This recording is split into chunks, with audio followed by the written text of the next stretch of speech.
What's up? What's up, everybody? How are you? I gotta say a couple things, actually. If anybody were in my face, this close to my face, I would be like, why are you this close to my face? It's super weird to have the camera this close to my face. I also look like this weird version of myself. Every time I get off of these Instagram live things, I have to go look in an actual mirror and go, is that what my face looks like? But I don't think it is. I think it's a shit filter. I think that's what it's called. What is happening, Seattle?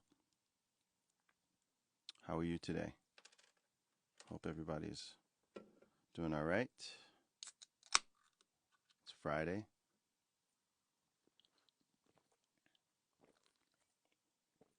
For those of you that have been keeping up at home, I keep changing my microphone situation. This feels the most like a radio show, so I'm kind of into it. I wish I didn't have to wear the headphones, but that's the only way I can hear my guest. And I want to hear my guest today. I have a great guest today. I'll let a few more people come in, get seated. Yeah, no, right? It is Friday. Colder in Michigan. Um, my studio is my studio's cold. I can't find the sweet spot with the thermostat. So it's either super hot in here or super cold, and I don't know. There's gear in here, so I try to keep it. I guess I'd rather err on the side of super cold, so I'm wearing this cardigan situation. But then outside, I think it's 90 degrees. Wait, you can't hear me? Uh, Wait, can you hear me? Surely you can hear me. Surely, someone would have said, "We can't hear you by now." Boston canceled summer. Hey, will somebody? You can't hear me. Great. The other thing that's happening right now is I'm not wearing my glasses, so I can kind of read what you're saying, um, but only kind of. So I have been thinking about I have been thinking about doing this the song that I'm going to play for you today. But I'm not going to play guitar. And then I was like, nah, I don't know. I think that's kind of weird. And so then I didn't do it. And then this morning, I had to go to the UPS store. And as I was preparing to go to the UPS store, I uh, I slammed my finger in the door and made blood come out of my finger here. So I'm not going to play guitar. And I was like, you know what? I think that is the universe telling you that you should do this thing. So I'm gonna play. I'm gonna do this song. Uh, this one really gets to me, people. So just I'm gonna just try to make it through. That's all I can do. Give me a second. Give me a second. Remember that this is free. Oh man, where is it? I was just playing it. Um, Let me see.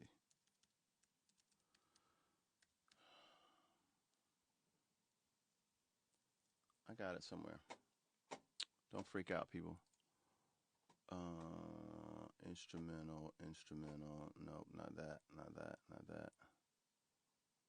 I wrote a song with my friend Laura Bell Bundy called "Cut a Bitch," and I see the instrumental here in my things. I am looking for. This is gonna be worth it, people. I've never done something like this in my whole life. Man, I got a lot of songs. Let me look in this other folder.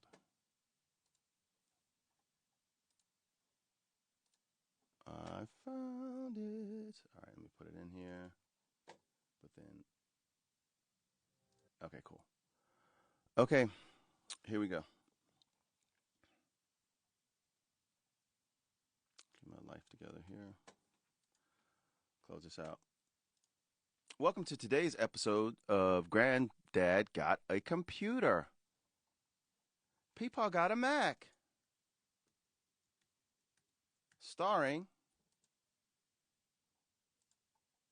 me as Peepaw. All right, peoples. Here we go.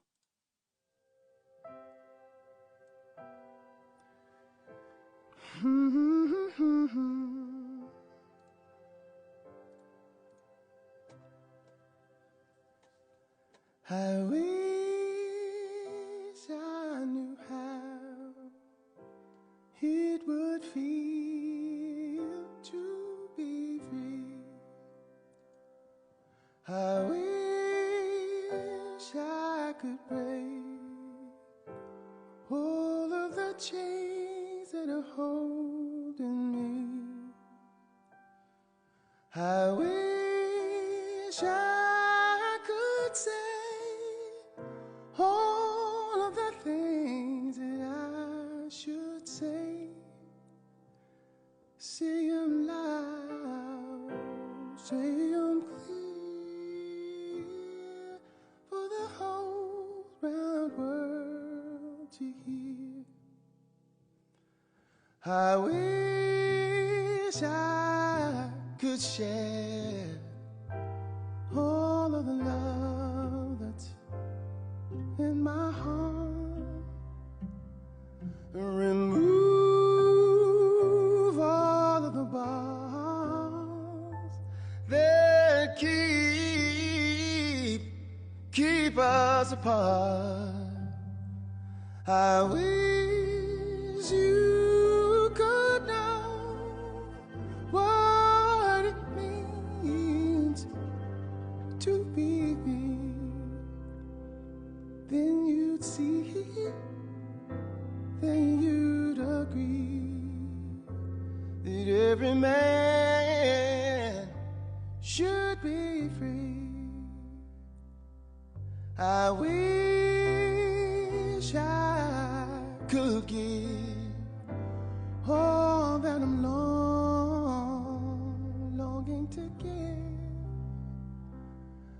I wish I could live like I'm longing to live. I wish I could do all of the things that I could do, though I'm way overdue. I'll be starting new.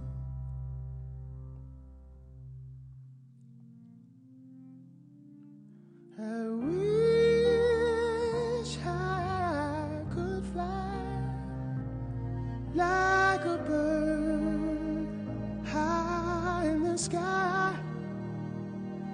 How sweet it would be if I found out I could fly. I'd soar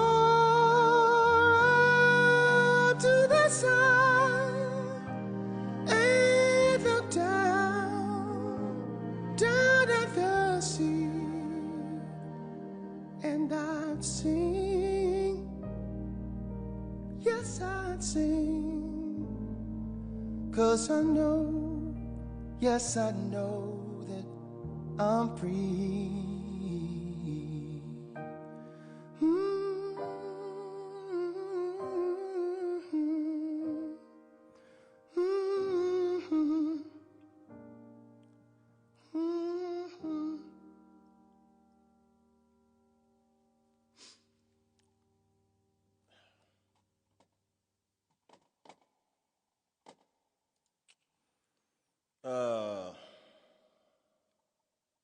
That was rough. That got me. So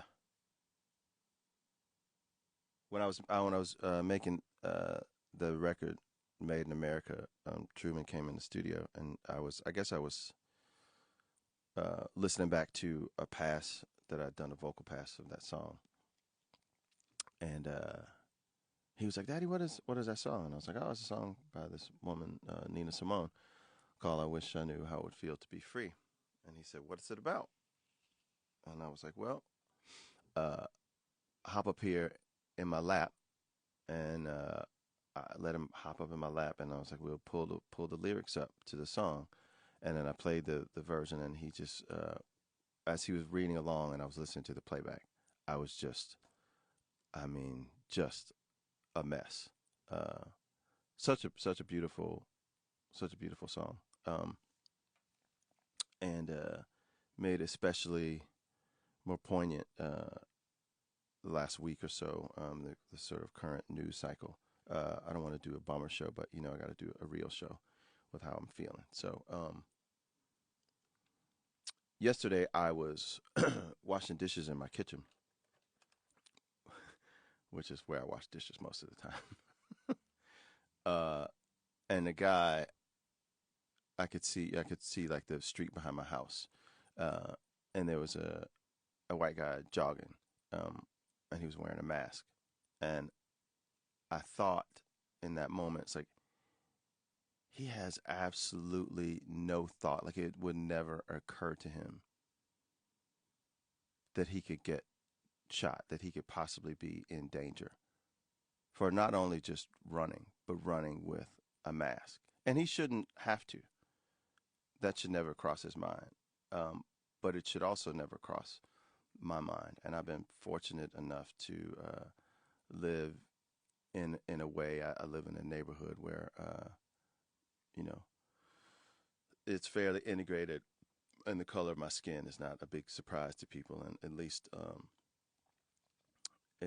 on the surface, people are friendly. Um, and so just standing there, washing the dishes and thinking about um, what a privilege it is to be able to run down the street and not think about getting shot. And then I sort of flash back to, I remember my mom. Obviously, she lived in a different time than I lived in, and she very much instilled in me. I went to an all white high school. I had a fantastic time at that school. Lived in a black neighborhood, but I went to a white high school, and my mom instilled in me very early on uh, that there were things that my white buddies could do that I just couldn't do. Um, and I didn't really question it. Uh, it took me, I had to move out of the house to start super, super questioning stuff. I just sort of took that as fact. I wasn't really sure of all of the mechanics that led her to have to have that conversation with me, but I just believed her. And so I began a long and arduous process of making myself smaller in situations where I felt it would be advantageous to do so. Um, and somewhere along the way, she also instilled in me a spirit that I was special and put on this world to do something special.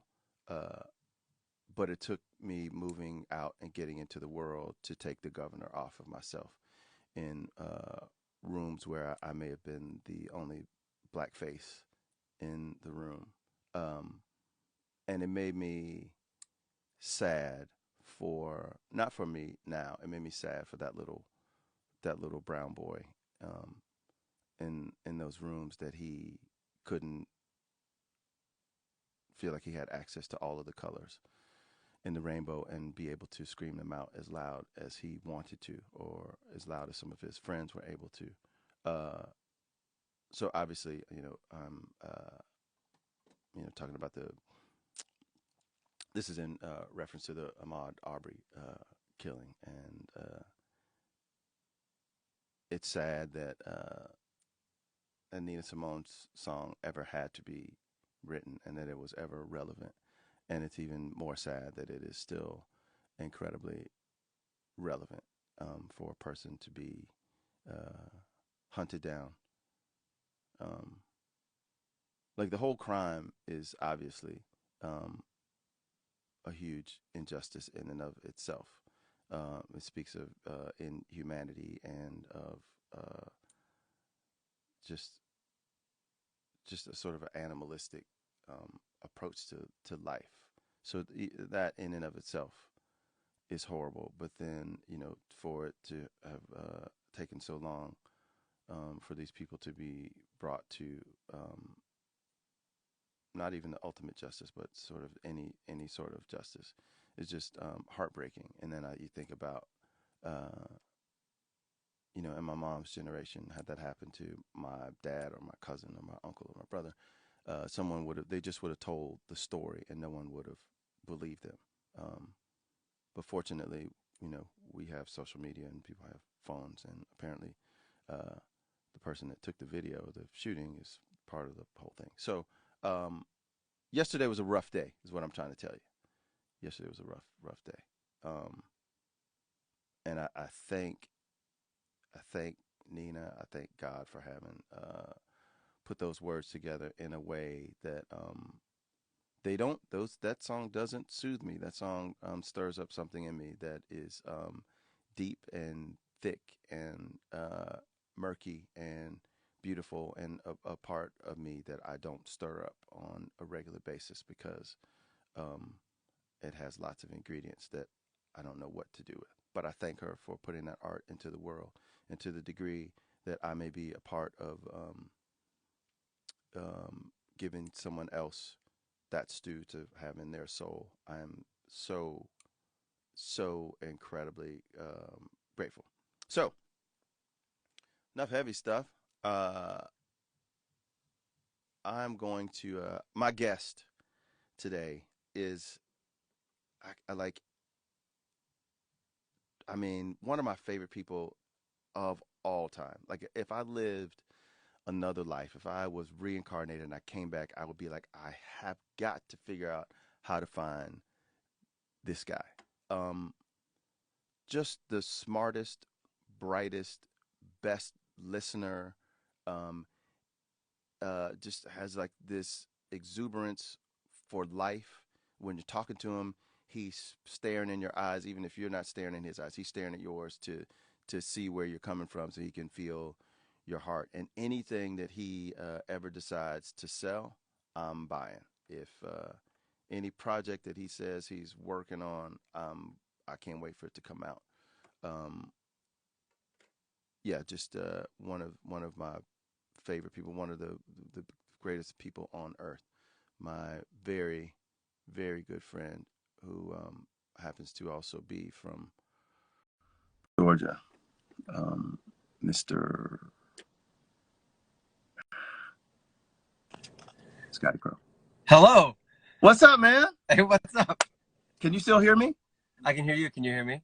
Yes, I can. I wasn't sure when I switched to my guest. I can't hear you in my headphones, but you're coming through my phone. So I wasn't sure if this thing was happening, but it's happening. Do I sound like a radio host? You do. You and look like a radio host, which is really nice. Do I look like a talk show guest? Yes, you do. How are you, man? Man, I just went through every emotion in the last 7 minutes. Yeah, obviously I appreciate, the openness that you're coming from, for so many reasons that we could talk about or now or later or both. And then I was so flattered by your intro that I was certain that I had gotten the day wrong and that you're gonna bring somebody else in. But thank you. No, it's all you. You are someone that I always say when I have people that I love, I want to meet the people that made the people that I love. And so your mom and dad are also two of my favorite people. Pishu, your mom is just I see your heart coming from her. And it's I feel like and your sister, like Colleen, like I don't know. I love you and your whole family. If I could go back and be adopted into a family, I would choose you. Thank you, man. It means so much. Yeah, I like that. The reincarnation question is a great one. I fully co-sign it, and I don't even care if I'm a human or not. You know what I mean? As long as I can rock with you, I'll be in a really good place.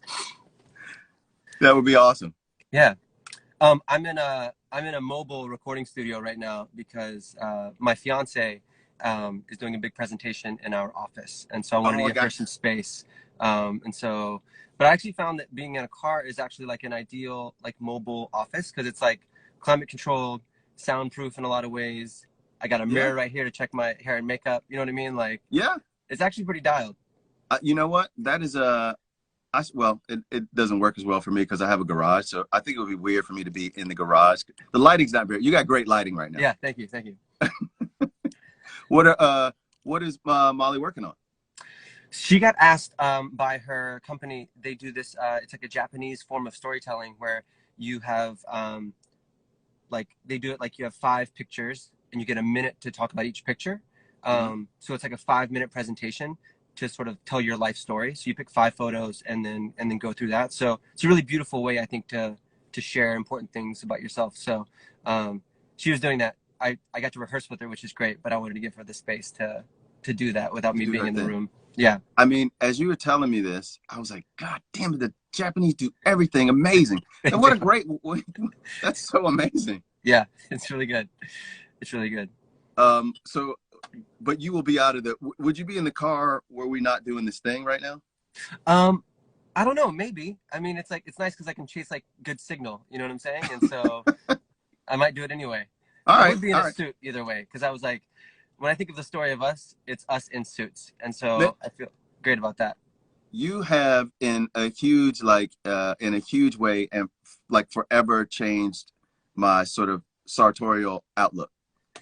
When we were on the road together, I would just see you wear just whatever. And it was like no one else could wear that because it's something about when you put on clothes that aren't like uniform clothes, you're saying to the world, I'm a little bit different than you guys are. And if it's a loud thing, you are then tasked with um, living up to your outfit in some ways. Yeah, which has been my challenge most of my life, I think. But like I will definitely Miles, shout wear, out with the tall tees. in our friend group, you are like patient zero in terms of like Scotty will show up wearing anything. You'd be like, man, you know what? I didn't think those colors went together or those patterns, but those patterns go together. And I think I may be, in our friend group, maybe I'm number two, but I owe a lot of it to you. It's just a sort of it's a way to express fearlessness. And Yeah, I applaud you for that. thank you. That's always been great. Thank you. Are you wearing running shorts?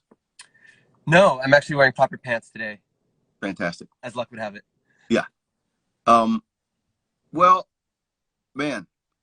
So obviously, we touched briefly this morning about you just said like it's hard to be from Brunswick today. Yeah. And I had been wanting to have you on as a guest, and I was just waiting for like I don't know. I just didn't want to.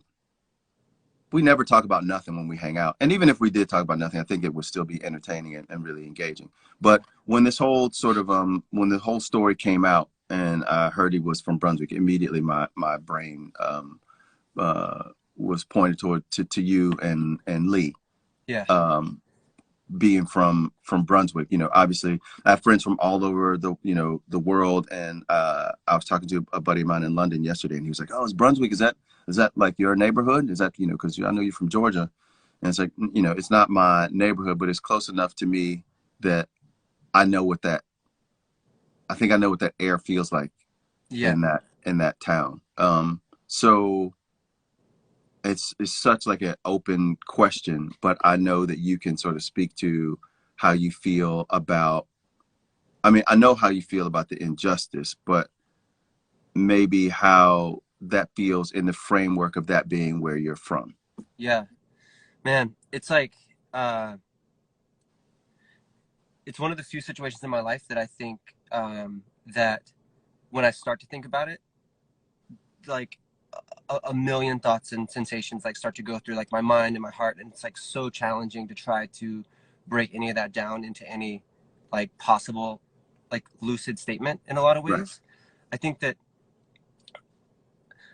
so it was really odd to find out about this through a friend of mine, maybe like 2 weeks ago. Like that sort of shocked me a lot that, my family still lives in Brunswick. I still have friends in Brunswick. And to not have known about this 2 months after it happened was right from them. jarring. Yeah. Yeah. Yeah. And then I think that like the more I've sort of thought about it in the past couple of days, it's like I think that a lot of the work or what I've tried to learn about the world and my place in the world and the path that I've been on through, you know, the stuff that started happening in 2014, 2015 that is connected to this. I think that that was rooted in my experience growing up in Brunswick. And I think a lot of the, I guess that it could be either considered complicated or it could be considered like toxically cut and dry, but like that culture around like both like race and firearms, like is something that I often am like ashamed of, that I like know and understand so well from like having been in that. Right. And so I think that for then like to have been from there to put me off on this path of like trying to like learn more, be better, take action towards like in that fight, right, in that movement, and then for it to be so like locally like feel personal and localized. Right. It's like Brunswick, I think, is like a town of like 40,000 people technically, but it feels like such a small town. And in reading about this, like a buddy of Lee and I's, we went to school with him from 6th grade till we graduated together. He's a coach with the football team, and so he's like giving statements on Ahmad. Oh, wow. and the subdivision that the incident happened on, in, like we had friends in that subdivision, and to know all that stuff doesn't put me in any like position, doesn't put me in any different position than anybody else taking this news in, other than I feel so close to it. And at the same time, I think the weirdest thing is like I feel really constrained right now with like what I'm able to do, because we can't like travel, we can't gather, we can't, you know what I mean? I feel like in another scenario, but I'd be in Georgia right now trying to, you know, mobilize, but like those things aren't available, right? And so I think there's been a little bit of a challenge of like what does voice look like, what does action look like around that, and I don't know the answer, you know. Right. I think that in the past like 2 or 3 days, close friends of mine have like, we've had conversations like this, and it's helped me to start to like excavate it a little bit, because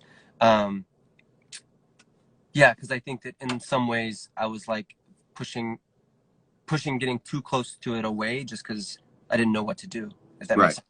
Yeah, for sure. I mean, and yet another way that the pandemic has sort of complicated life, I think I can't move these set of emotions anywhere. Like you're saying, you can't turn it into action. I can only move them from where they are to another place in my sort of understanding, or I can't really help, or, you know, I wasn't one of the people that posted the picture just because I'm just, you know, like there are enough people posting the picture. I don't really know. I mean, not to disparage people that have, I don't really know how that helps. And I don't know. I just want to, I want to do something that is helpful. And my general thing, the older I get, I realize I've done this through my whole life. I know the left, I know the right, I try to find the center. I know the Malcolm, I know the Martin, I'm trying to find the center. So I go through, you know, periods of I'm really sad about this, or periods where I'm really angry about this. And I just try to find the middle. And I don't know that those two things have a middle. Yeah. So I can imagine, you know, just knowing, you know, it's like I know the fabric of Georgia. Like, you know, I knew places that I shouldn't be, or places that I shouldn't go, or I knew what kind of people would be in this neighborhood or that neighborhood. But that, you know, I'm talking, you know, if we're talking about when I was 16, we're talking, you know, a very long time ago, you know? And so, yeah, I mean, my heart breaks for the people of Brunswick in general, because, you know, the world's lens spins towards that town, and you just sort of get the sense that if that's the only thing you know about Brunswick, that paints the population of Brunswick in a very broad, unflattering, and probably not a very accurate way. So, you know, my heart sort of definitely goes out to you. And, you know, I know that you are very action oriented. And, you know, I'm sure if the situation were different, when I texted you, you would have been like, yeah, I'm on my way to Brunswick, Yeah. or, you know, I'm, you know, just landing at Hartsfield or whatever. Yeah. Yeah. Yeah, for sure. I feel that too. And I try to figure out like what this version of that looks like in a lot of ways, you know? Right. Um, I can tell you some other things about Brunswick if you want to know. Please tell me some other things about Brunswick other than stuff about the stew. Wait, you know what? Is Brunswick stew actually is that from Brunswick? Well, I was always led to believe that, but that might be like Brunswick folklore that I feel like yes, but I think it's also attached to maybe like New Brunswick, Maine in some ways, and Okay. maybe then it became southernized in some way. Um, Okay. but my family would have it that it is definitely a Brunswick situation, and I'm led to trust them. I will shout out one of my favorite restaurants in the entire world is called Willie's Weenie Wagon, which is a real gem of Brunswick, Georgia. Come on. The most special place, best hot dog of all time. If y'all live in LA and you heard of like Pink's and like Carney's and whatever, nothing. Not like No. Chicago style doesn't matter. Willie's Weenie Wagon on Altama Avenue. The joint, for sure. Now let me ask you, is like Willie's Weenie Wagon. So there's like I can't remember the name of this hot dog place in Nashville. It's actually Daddy's Dogs. Okay. But Daddy's Dogs started like in this like a food cart type of situation that was across the street from all of these bars in Midtown. So as people would spill out of these bars wasted, it's like, I gotta have a hot dog. Yeah. Is Willie's Weenie Wagon there all the time, and is it like a daytime thing, or is it something that people spill out of bars to go to, or both? Yeah, so something else about Brunswick, there's no real strip of bars for people to spill out of. So Okay. There's no like central location. Its strategy location wise is it's right next to Brunswick High School, and so like lunch or like right after school, everybody goes and hangs out. But it's definitely a hot dog stand. Gotcha. We were actually talking, Lee and I were actually talking the other day that like they were like set up to do really well during the pandemic. Yeah. Even though I don't know if Georgia had any rules, but they had like the takeout thing dialed in, which was really nice. Otherwise, man, I think that like Brunswick is such an it's a really fascinating place in a lot of ways because a lot of it is like it's coastal Georgia, so there's like this whole beach community, beach culture, and then Brunswick itself is like so like working class, middle class rooted. And it has like these different, which I guess is connected to kind of what's happening, but like these really different subcultures that are happening in it. And for it to be such a small place, it's really like, as I've moved away and like lived in New York and LA and Atlanta, like I think Brunswick in a lot of ways is like maybe the most complex community that I've ever lived in because just such different types of people live there. Which I guess is a little bit about what we're seeing now. But yeah, it's also known as the Golden Isles because it's said to have a golden hour at sunset that lasts longer than a lot of places in the world. So now that's your local knowledge of Brunswick, Georgia. Have you talked to your folks? About this? Yeah. I have started to try to. Just over text, and so yeah, I think that we often see the world from different perspectives. Sure. And I think that there's a little bit of fear on my side that we see this situation from different perspectives. And maybe not like the entire situation, but the nuances and like the levels of it in different ways. But I think today I started to try to like check in with them and see, first of all, what the situation there feels like. Right. And then talk to them a little bit about like what it looks like for them and how they're processing it and that situation. Cause it's wild, like us being here and the bubbles that we're in or the Instagram algorithm that we have and like how everyone across the world and across the country is talking about it. And then, that I'm pretty involved in a lot of like different running community and running culture. organizations and groups, and because of the running element of what happened to Ahmaud, like there's such a push for the first time that like the running community has felt it. And I think a lot of the privilege and racism and culture in running is for the first time confronted with this. And so there's been a big push through that as well. And so I've just like, over the past like 5 days, like everybody else has just been all around me. And I felt like it would be negligent to not like check in with my parents about it. So, but I don't have anything finite right now. Yeah. Yeah. You know, actually I will, pat myself on the back. I generally do a pretty good job of trying to like not live in my bubble, and I always want to know how the other half lives. And so when I see you know, any sort of thing that's like takes front and center in the news cycle, I try to get my information from multiple sources. But the thought of me going to a Fox News and having that narrative possibly be something anything less than this is a massive injustice would just be more than I could take. So I haven't really, I really haven't gone to see kind of what the other half, or, you know, what other people outside of my bubble think about this whole thing. But I should do that. Yeah. Yeah. Same. We can hold each other accountable for that. Yes. You and I may have talked about it once or twice on this show. We do our Gentleman's Supper Club.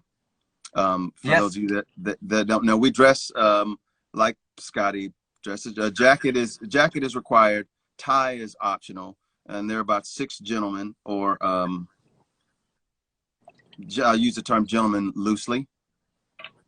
We probably, it's in title only, not practice. Right. We find a restaurant, usually that Scotty has sussed out, because he's just hip that way and knows the places that people want to eat. And we go, I think we sort of figured out there's no more than 6. I think we've tried as many as 8 or 9, and that's just too many to be in a crowded, loud restaurant. But we break bread. We do the things that you would normally do in a group of 6 adults for, you know, maybe the first third of the meal. We have a way of ordering where everybody gets the menu, and then we start with one person as the waiter comes to take orders, and everybody sort of orders one thing. You don't talk about it beforehand. You order what you order. If the guy before you or across from you orders what you were going to order, you got to regroup, order a new thing, which is always super fun. Everything's always family style. But then the last 2/3 of it are really just some of the most formative and informational and just heart expanding, kind of heart to heart things that you can see adult males outside of a therapy room participate in, and those have just been great. I miss them terribly. Can't wait to get back to doing those again. Yeah, same. I think that one really valuable takeaway when we first started doing it that I thought was great was every time whoever had been helping us, like from the restaurant, you know, the waiters or the hosts or whoever it was, at the end of the night, they would always come up and say, "What are you? Like, what's going on here?" Like a bunch of guys in suits, sharing like open-hearted stories, crying, you know, to like, not always crying, but like just being like openly emotional and sharing with one another. And shutting we always shut the restaurant down. We always shut it down. Yeah. We look up and we're like, oh wow, everybody's gone. Yeah. But I think it's I feel like because it caught people by surprise, or it was something that they had never seen before, I feel like we knew that we had discovered something that was special in a lot of ways. Yeah. I can't wait to do them again. I'm going to since we met because of music and your love of music, you're the first person to turn me on to Kanye West, and I think about it.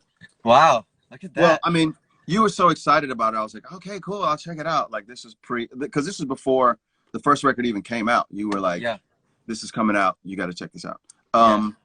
And you've done that on or for many records. You probably know just as many Outkast verses as the members of Outkast. Of all the compliments today, that's the greatest one of all time. I mean, I'm thinking like, does Three Stacks know all the Big Boy's lyrics? Probably not. Oh, probably not. No. So you probably know more than the members of Outkast. That's a great point. I could slide in for either of them. Yeah. They can't really slide in for each other. That's right. Put me in, coach. Hey, speaking of which, have you been to Atlanta to see the mural? At Little Five? Yeah, I saw it last time I was there. Oh yeah. Man, I want to see. And I wonder if, do you know who commissioned that? No, I don't. It's the best wall mural I've ever seen. I mean, just seeing pictures of it, I'm like, that is amazing. I don't like, number one, I don't know who commissioned it, and whoever commissioned it, I don't know that they knew how special it would feel to a lot of people.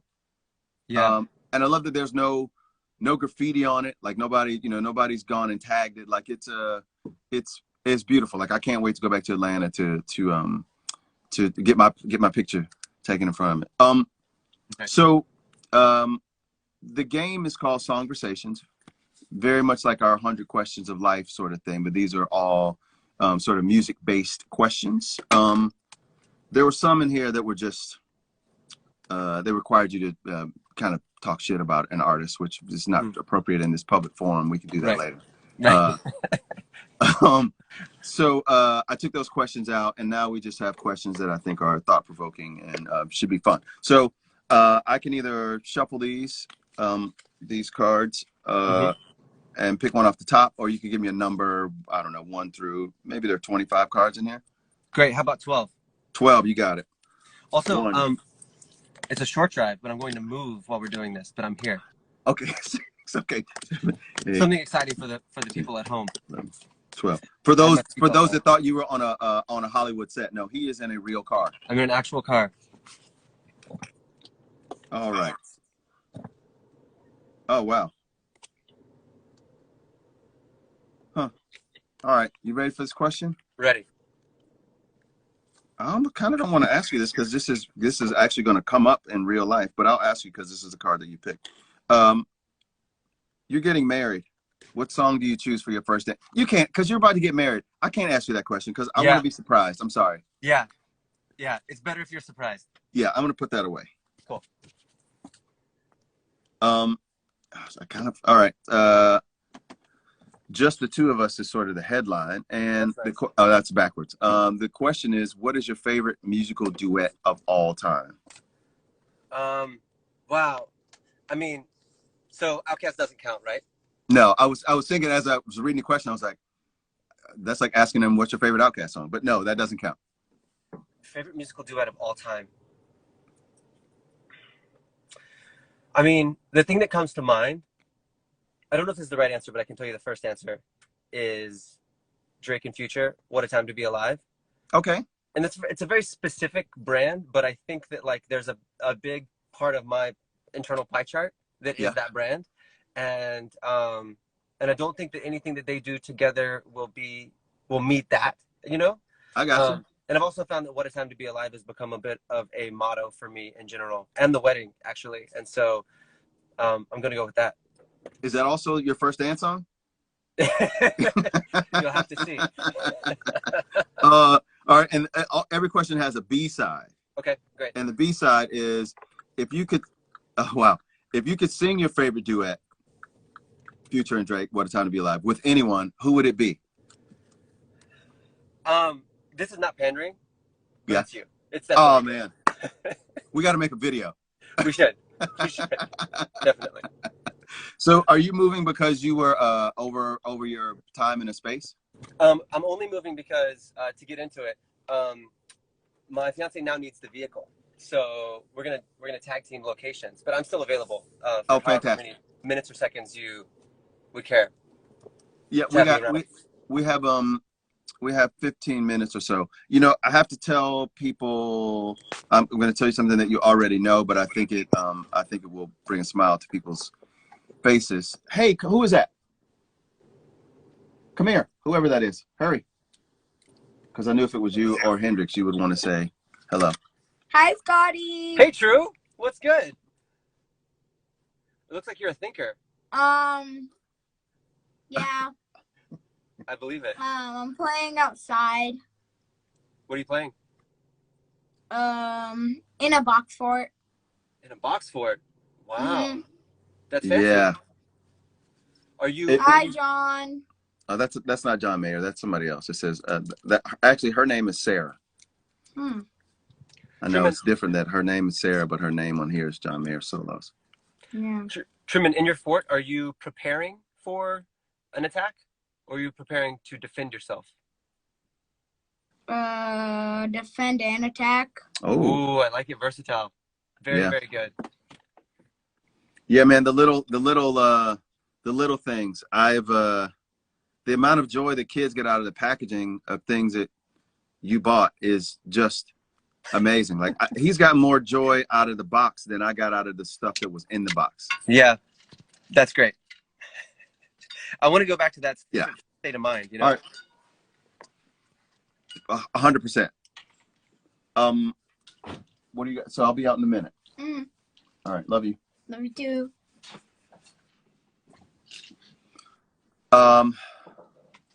I felt like I was about to say something, and now, on my birthday a couple weeks ago, you already know this. Hey, if you order a fridge, I just saw somebody say they wanted to order a fridge. That is a fun box. Like an adult could play in that box. If you order a fridge, keep the box for as long as you can keep it and come up with stuff. Send photos, or it didn't happen.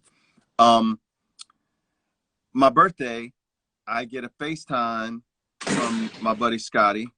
And then I open up FaceTime, and it's he and his fiance Molly, and I'm like, "Oh, look at you guys with your mask on outside. How cute!"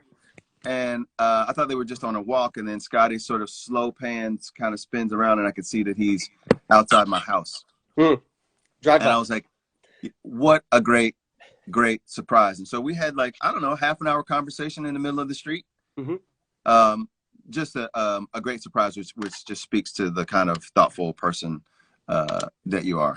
Well, it was, yeah, I mean, obviously anything that we could try to do to connect in any way we wanted to do, but it was also a good excuse to get out for a bit and try to see somebody and speak to them at a 7 to 8 feet distance.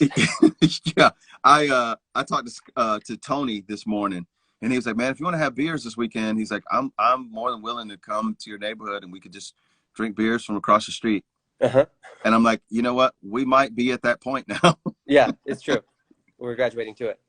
Yeah. Well, you said you were going to send out an announcement about the postponement of the wedding. I did. Do you have a window of dates that you think it's going to happen, or?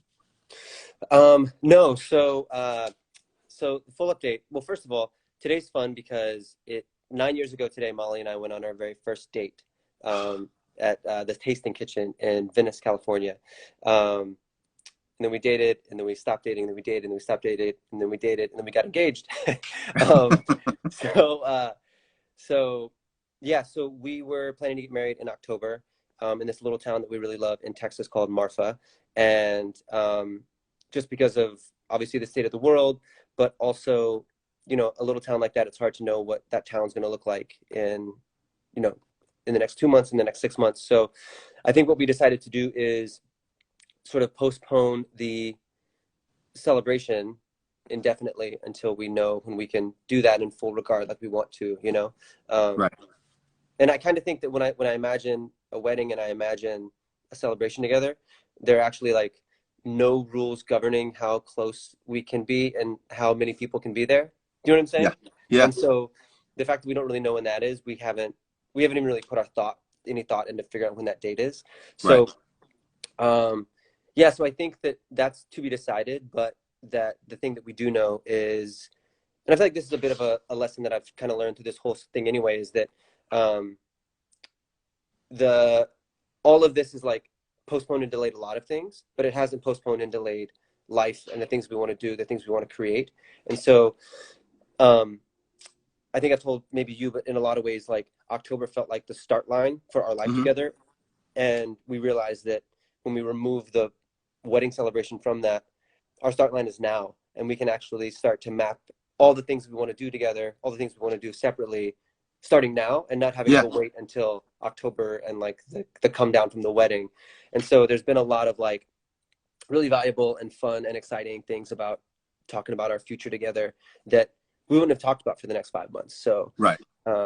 so it's all good. And we're like, usually when we tell people that we're canceling the wedding or postponing it indefinitely, there's a lot of like concern and care, and people are like, they're compassionately, sympathetically sad.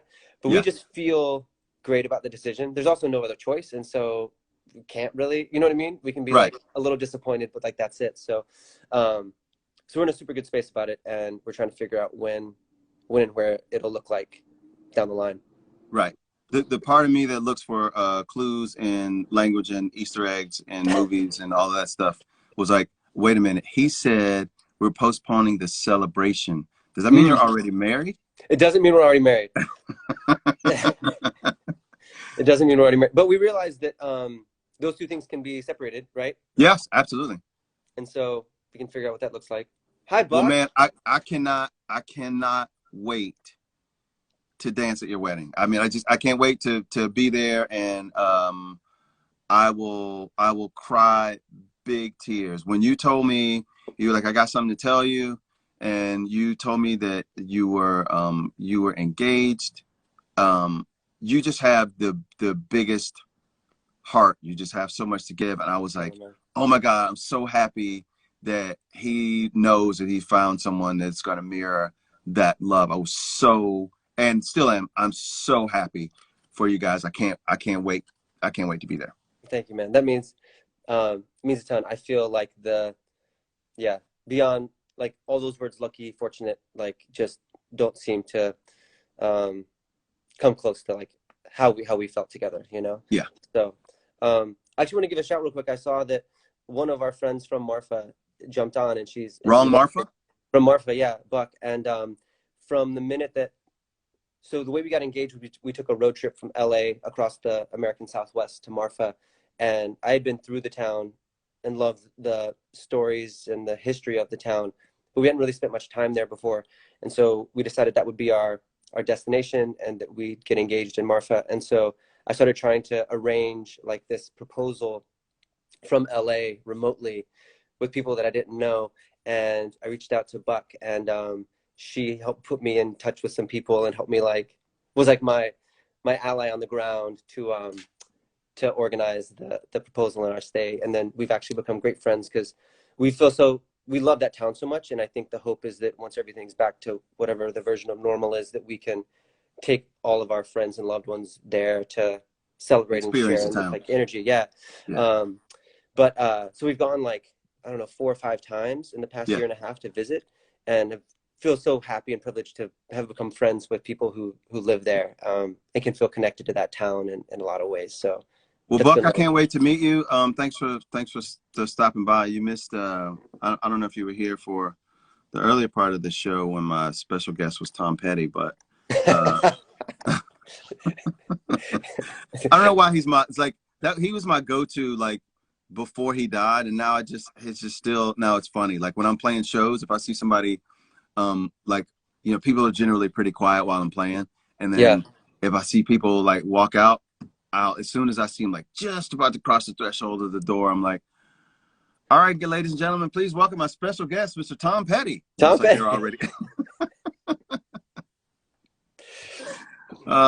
Well, man, it was as always a pleasure to catch up in any format possible. I love you like fat kid loves cake. Hey, shout out to 50. And even if my brother could be made out of cake. I love you like a fat kid would love his brother made out of cake. I don't know. I'm workshopping. I feel it all. Yeah. I can feel the final product in my chest, even though that's all that matters. That's all. Well, can I ask you what your answer to the duet question is? My favorite duet of all time? Yeah. I also don't know if my answer was right, but I'd love to hear yours. I think it's probably The Closer I Get to You by Donny Hathaway and Roberta Flack. Mm-hmm.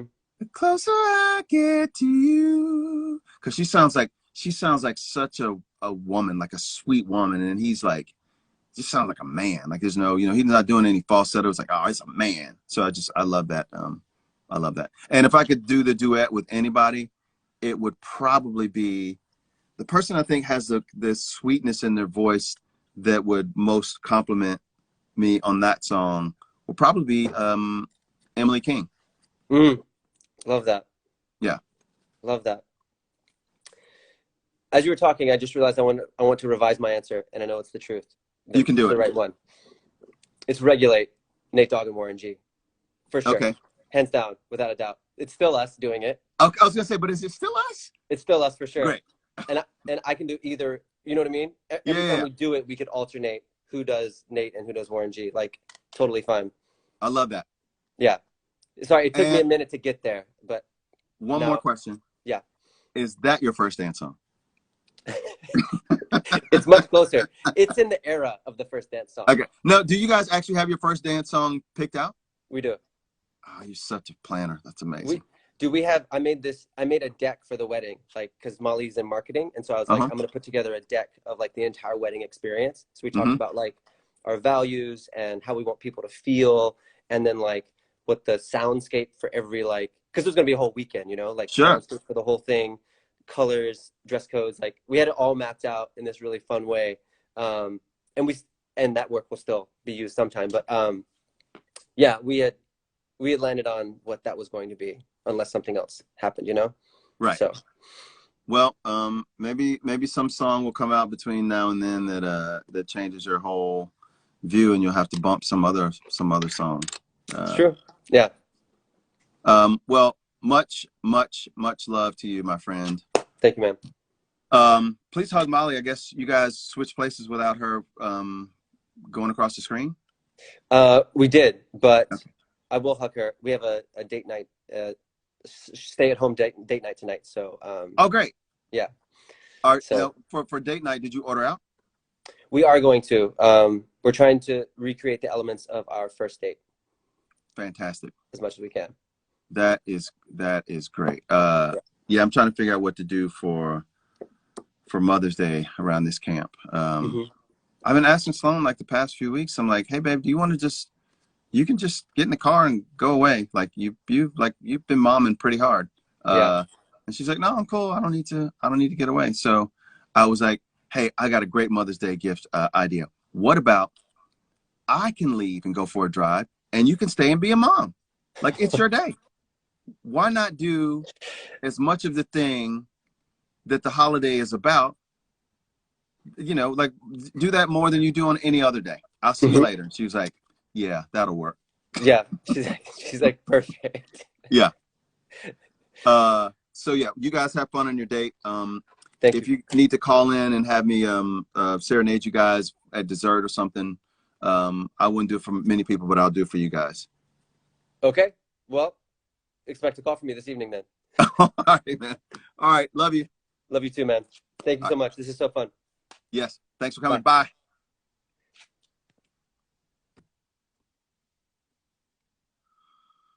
All right, people. My wife is texting me like crazy right now. This is about to cut off anyway. I got 53 seconds. All right, guys. Thanks for helping me span all sorts of human emotion today. If you didn't catch the beginning, I guess I'll save this thing. You should scroll back to the beginning, hear the conversation, and I don't know that it sounded special, the singing of the Nina Simone song. It felt special. I don't know. Maybe it was. Maybe it wasn't. I love you guys all. I will be back on Monday. Have a fantastic weekend. Happy Mother's Day to all of you mothers out there. And thanks for making those of us that love fatherhood fathers. All right. Peace out.